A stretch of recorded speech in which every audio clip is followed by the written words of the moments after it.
Bismillahirrahmanirrahim. Bismillahirrahmanirrahim. Assalamualaikum warahmatullahi wabarakatuh. Syukur alhamdulillah kita masih dipertemukan kembali di channel ini. Salawat dan salam selalu dan tetap tercurahkan kepada junjungan kita Nabi besar Muhammad sallallahu alaihi wasallam. Allahumma sholli ala sayyidina Muhammad wa ala ali sayyidina Muhammad.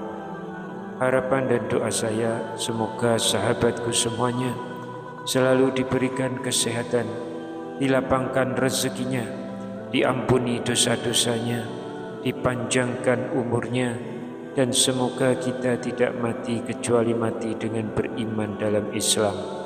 Dan sempatkanlah menuliskan sholawat di kolom komentar. Insya Allah akan menjadi bukti cinta kita kepada Rasulullah Muhammad sallallahu alaihi wasallam. Semoga kita semua mendapatkan syafaat beliau di akhirat kelak. Amin ya rabbal alamin. Sahabat beriman yang dirahmati Allah, ziarah kubur adalah mengunjungi kuburan dengan maksud untuk mengambil pelajaran sehubungan dengan kematian dan kehidupan akhirat, serta mendoakan mayit supaya dosa-dosanya diampuni oleh Allah Subhanahu wa Ta'ala. Tahukah kita bahwa di masa awal Islam, Rasulullah Shallallahu Alaihi Wasallam pernah melarang umat Islam untuk melaksanakan ziarah kubur. Hal ini dimaksudkan untuk menjaga akidah umat Islam, yang mana pada saat itu Rasulullah Shallallahu Alaihi Wasallam merasa khawatir jika ziarah kubur diperbolehkan, dikarenakan umat Islam yang masih lemah akidahnya akan percaya dan menjadi penyembah kuburan. Sehingga setelah akidah umat Islam itu kuat dan tidak ada lagi kekhawatiran untuk berbuat syirik, maka Rasulullah Shallallahu Alaihi Wasallam mengizinkan para sahabatnya untuk berziarah kubur. Hal ini karena ziarah kubur itu akan membuat orang yang masih hidup akan selalu mengingat kematian, dan juga untuk memberi motivasi dan semangat dalam beribadah. Sebagaimana riwayat dalam sebuah hadis, sesungguhnya aku dulu telah melarang kalian berziarah kubur, maka sekarang ziarahlah, karena akan bisa mengingatkan kepada akhirat dan akan menambah kebaikan bagi kalian dengan menziarahinya.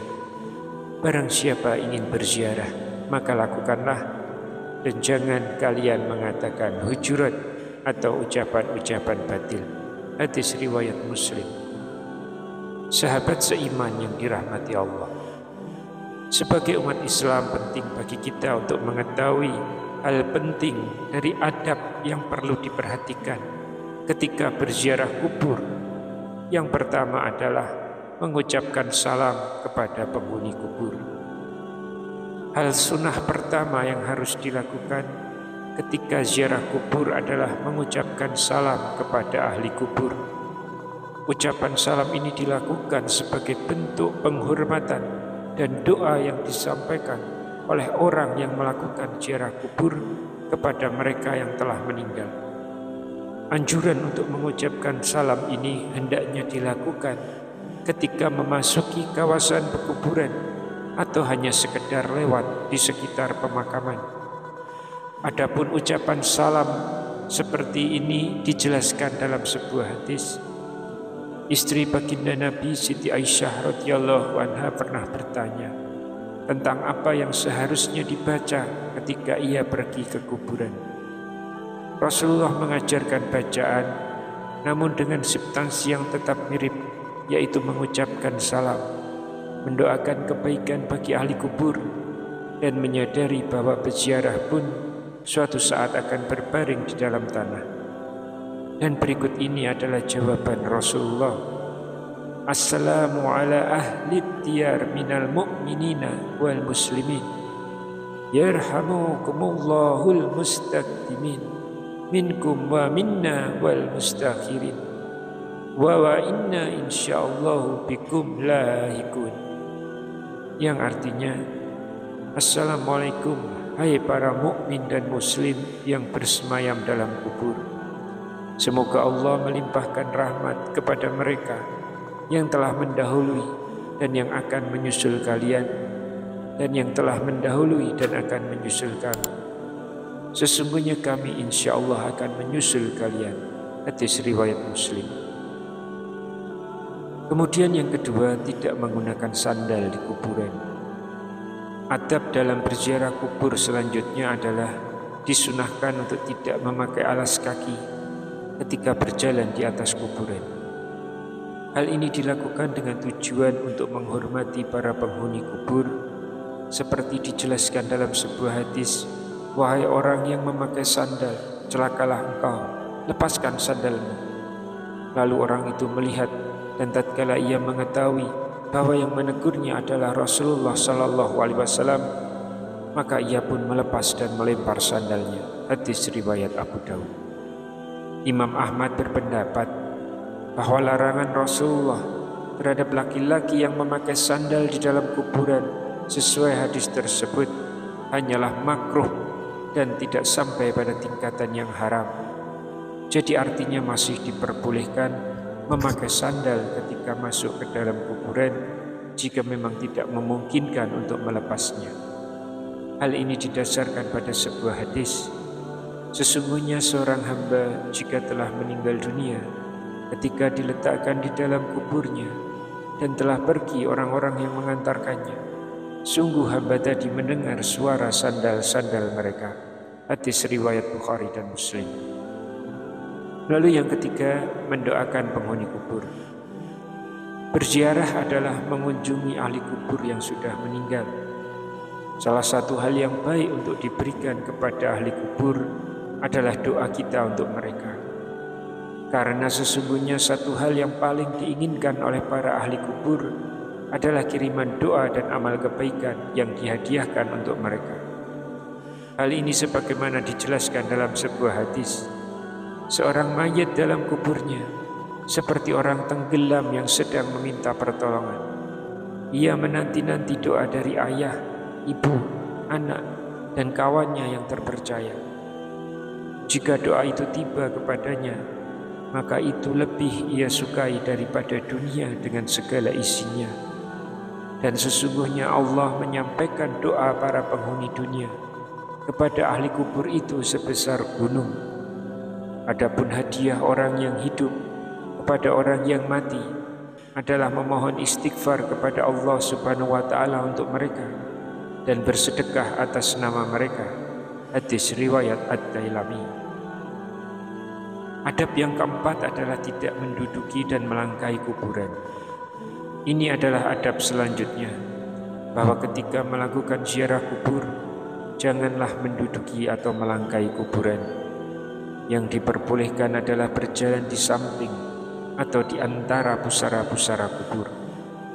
Orang-orang yang melakukan larangan tersebut diibaratkan seperti mereka yang duduk di atas bara api. Sebagaimana dijelaskan dalam sebuah hadis, sungguh jika salah seorang dari kalian duduk di atas bara api sehingga membakar bajunya dan menembus kulitnya, itu lebih baik daripada duduk di atas kuburan. Hadis riwayat Muslim. Adab yang kelima adalah menyiram air di atas kuburan. Menyiram air di atas kuburan adalah satu hal yang juga dianjurkan ketika berziarah kubur. Hal ini telah menjadi kebiasaan di masyarakat Muslim saat ini, dan kebiasaan ini dilakukan dengan didasarkan bahwa hukum melakukannya adalah sunnah. Mencontoh dari Rasulullah yang pernah melakukannya saat putranya yang bernama Ibrahim meninggal dunia. Sebagaimana dijelaskan oleh Syekh Khatib As-Sarbini dalam kitabnya Mughni Al-Muhtaj. Disunahkan menyiram kuburan dengan air karena Rasulullah SAW sendiri melakukannya kepada kuburan putranya Ibrahim. Selain itu, tindakan ini merupakan pengharapan agar kondisi mayat tetap dingin dan mendapat limpahan rahmat, serta untuk menjaga tanah supaya tidak berhamburan. Anjuran untuk menyiram air di atas kuburan ini juga dijelaskan dalam sebuah riwayat dari sahabat Jabir radhiyallahu anhu. Ia berkata, kuburan Nabi Shallallahu Alaihi Wasallam disiram dengan air yang dimulai dari arah kepala sampai kedua kaki Nabi, dan orang-orang yang melakukannya adalah Bilal bin Rabah. Hadis riwayat Al-Baihaqi. Namun sadarkah kita bahwa ada hal yang tidak kalah pentingnya untuk kita ketahui terkait masih banyak sekali pemahaman yang keliru di tengah masyarakat kita mengenai bersih-bersih kuburan. Dikutip dari kitab I'anatud Talibin dari Abi Bakar Utsman bin Muhammad Sadda Ad-Dimyati, beliau menjelaskan, diharamkan bagi pemilik kubur, ahli waris, keluarga atau orang lain mengambil atau mencabut pelepah, rumput-rumput dan tanaman-tanaman yang masih hijau dan belum kering yang tumbuh di atas kubur. Hal ini karena rumput yang tumbuh di atas kuburan itu senantiasa berzikir, memintakan ampun untuk si mayit yang ada di dalam kubur tersebut, sehingga hal itu akan dapat meringankan siksa kubur, dan dengan sebab itulah mayit menjadi senang, dan ini adalah hak untuk si mayit. Namun jika rumput itu sangat banyak, semisal sampai menutupi fisik dari kuburan, maka merapikan rumput itu dengan tujuan perawatan ini diperbolehkan. Dalam hadis riwayat Ibnu Hibban, Abu Hurairah dan para sahabat yang lain berjalan bersama Rasulullah Sallallahu Alaihi Wasallam, dan kata Abu Hurairah, ketika kami melewati kuburan, maka Rasulullah mendekati dua kuburan tersebut, maka kami pun mendekati bersama. Tiba-tiba ekspresi Nabi Shallallahu Alaihi Wasallam langsung berubah, sampai lengan baju beliau bergetar. Lalu para sahabat bertanya, ada apa wahai Rasulullah? Maka Rasulullah mengatakan, apakah kalian tidak mendengar apa yang telah aku dengar? Kemudian para sahabat bertanya, apa yang telah engkau dengar wahai Rasul? Rasulullah menjawab, bahwasanya dua orang laki-laki yang ada di dalam kuburan-kuburan ini sedang diazab dengan azab yang sangat pedih karena telah menganggap remeh dosa yang telah diperbuat. Para sahabat bertanya, dosa apa yang telah mereka perbuat wahai Rasul? Rasulullah menjawab, mereka disiksa karena salah satunya dia kencing, akan tetapi tidak mensucikannya atau tidak membasuhnya. Dan yang satunya lagi disiksa karena menyakiti orang-orang dengan perkataannya dan mengadu domba. Karena itulah mereka disiksa di dalam kubur. Kemudian Rasulullah SAW mengambil dua batang pelepah kurma dan diletakkan pada masing-masing satu di atas kuburan tersebut. Lalu para sahabat bertanya, apa yang engkau lakukan itu ada manfaatnya wahai Rasulullah?